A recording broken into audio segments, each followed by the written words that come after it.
Bonjour, chers amis, et bienvenue à votre septième leçon d'anglais.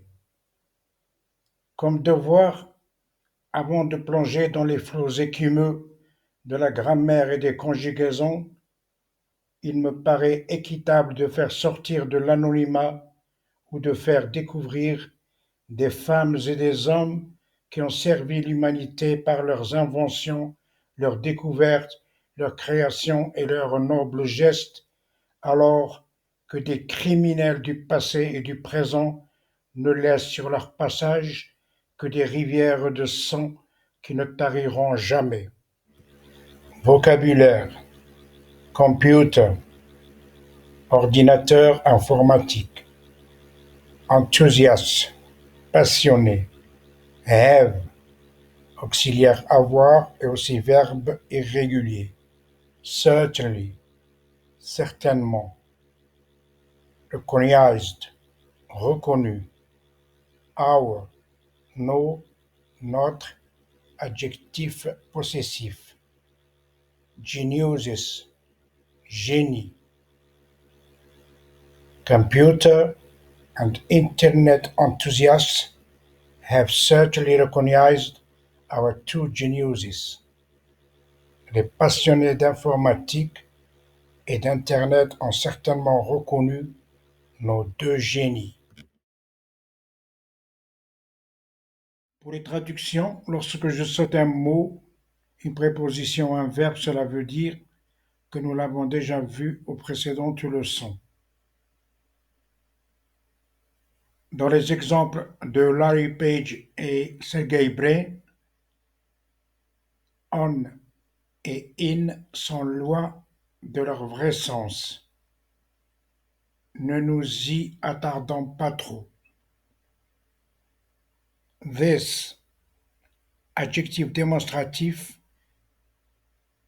qui peut être c', ce, cette, c'est.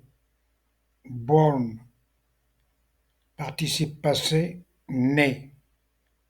On, sur. March, mars. In, dans. En, à, c'est selon.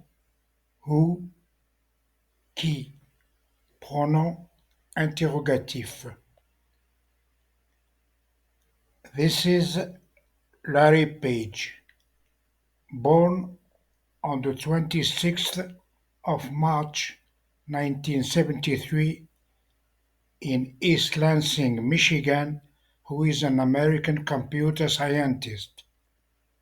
C'est Larry Page, né le 26 mars 1973 à East Lansing, dans le Michigan, informaticien américain.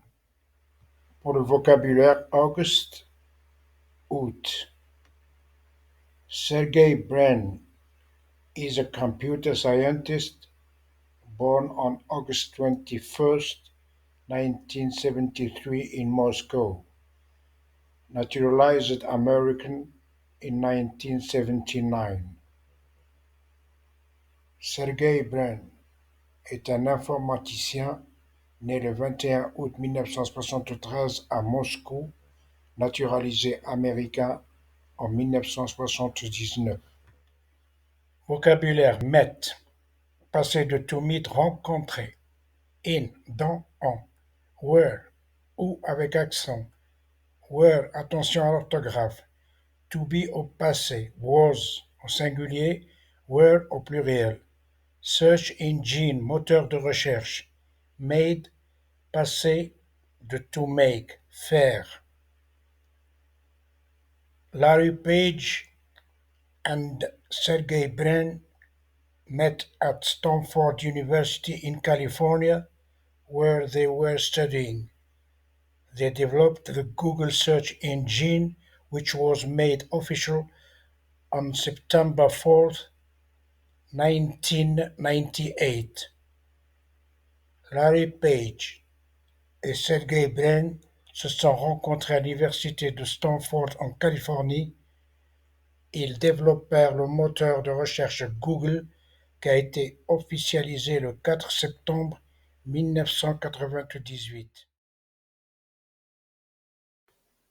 Les formes interrogatives au présent de l'indicatif, sauf les exceptions et les cas particuliers, auxiliaires do ou des pour la troisième personne du singulier, plus le sujet, plus le verbe dans sa forme de base, c'est-à-dire l'infinitif sans le tout, plus complément ou autre si besoin.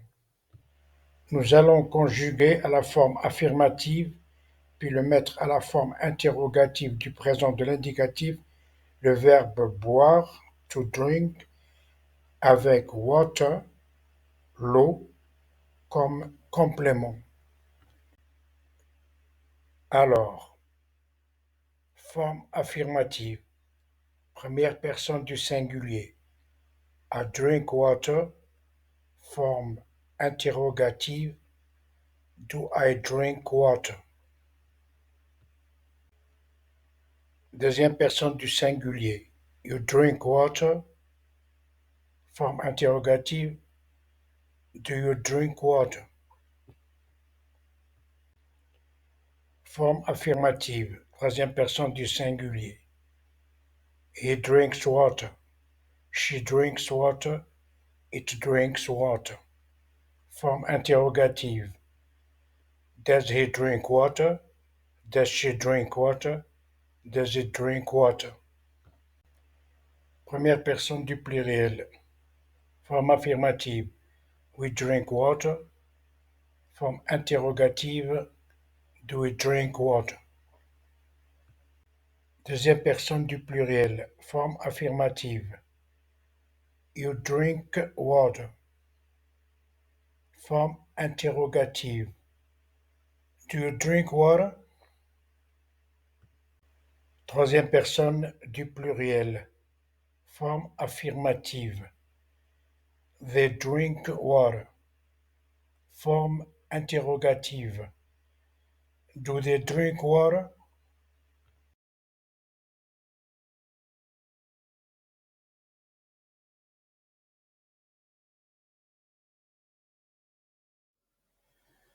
Suite des nombres cardinaux de 30 jusqu'à 100.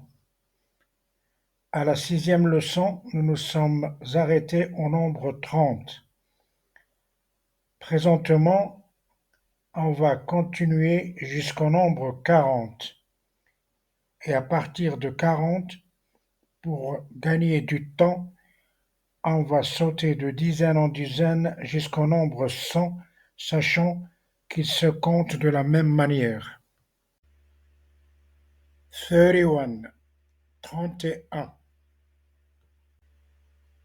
32, 32. 33, 33. 34, 34. 35, 35.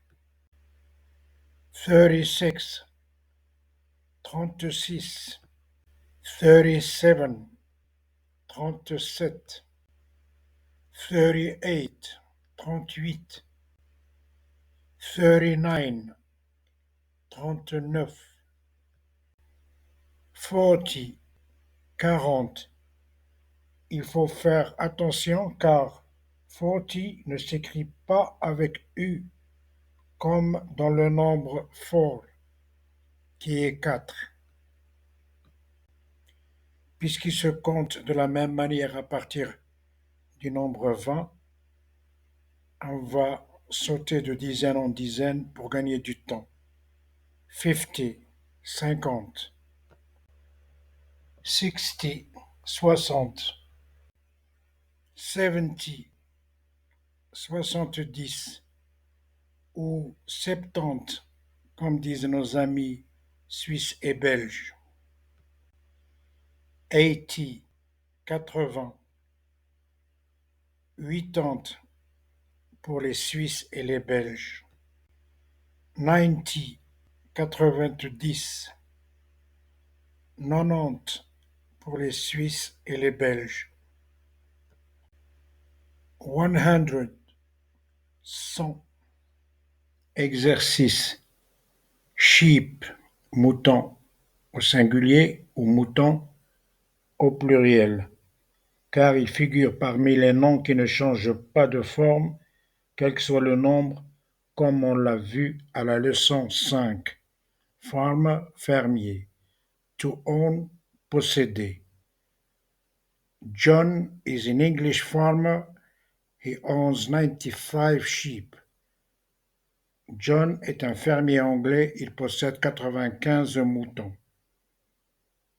Remarquez que l'adjectif English est placé devant le nom qu'il qualifie. Et c'est toujours ainsi en anglais. Aussi, l'adjectif reste invariable quel que soit le nombre. To have, avoir. On dit qu'il est parmi les 3 plus importants verbes de la langue anglaise. To have peut être verbe principal, c'est-à-dire qui se suffit à lui-même, ou un auxiliaire qui accompagne le verbe principal. Conjuguons ce verbe to have, avoir, au présent de l'indicatif. Première personne du singulier. J'ai, I have. Deuxième personne du singulier. Tu as, you have. Troisième personne du singulier. Il a, he has. Elle a, she has. It has lorsqu'il s'agit d'un impersonnel. Première personne du pluriel. Nous avons, we have. Deuxième personne du pluriel. Vous avez, you have. Troisième personne du pluriel. Ils ont, they have. Elles ont, they have. They est employé pour le féminin pluriel, le masculin pluriel et les impersonnels pluriels. Récapitulons. J'ai, I have. Tu as, you have. Il a, he has. Elle a, she has. It has pour les impersonnels. Nous avons, we have. Vous avez, you have. Ils ont, they have. Elles ont, they have. Et le pluriel des impersonnels, des choses et des animaux, la même chose, they have. Month, mois. Year, année. The months of the year. January, janvier. February, février. March, mars. April, avril. May, mai. June, juin. July, juillet. August, août. September, septembre. October, octobre. November, novembre. December, décembre. Une petite récapitulation. January, February, March, April, May, June, July, August, September, October, November, December. Ici, nous arrivons au terme de notre leçon 7. Je vous dis à bientôt pour la leçon 8 et vous demande encore une fois de vous abonner. Je vous en remercie.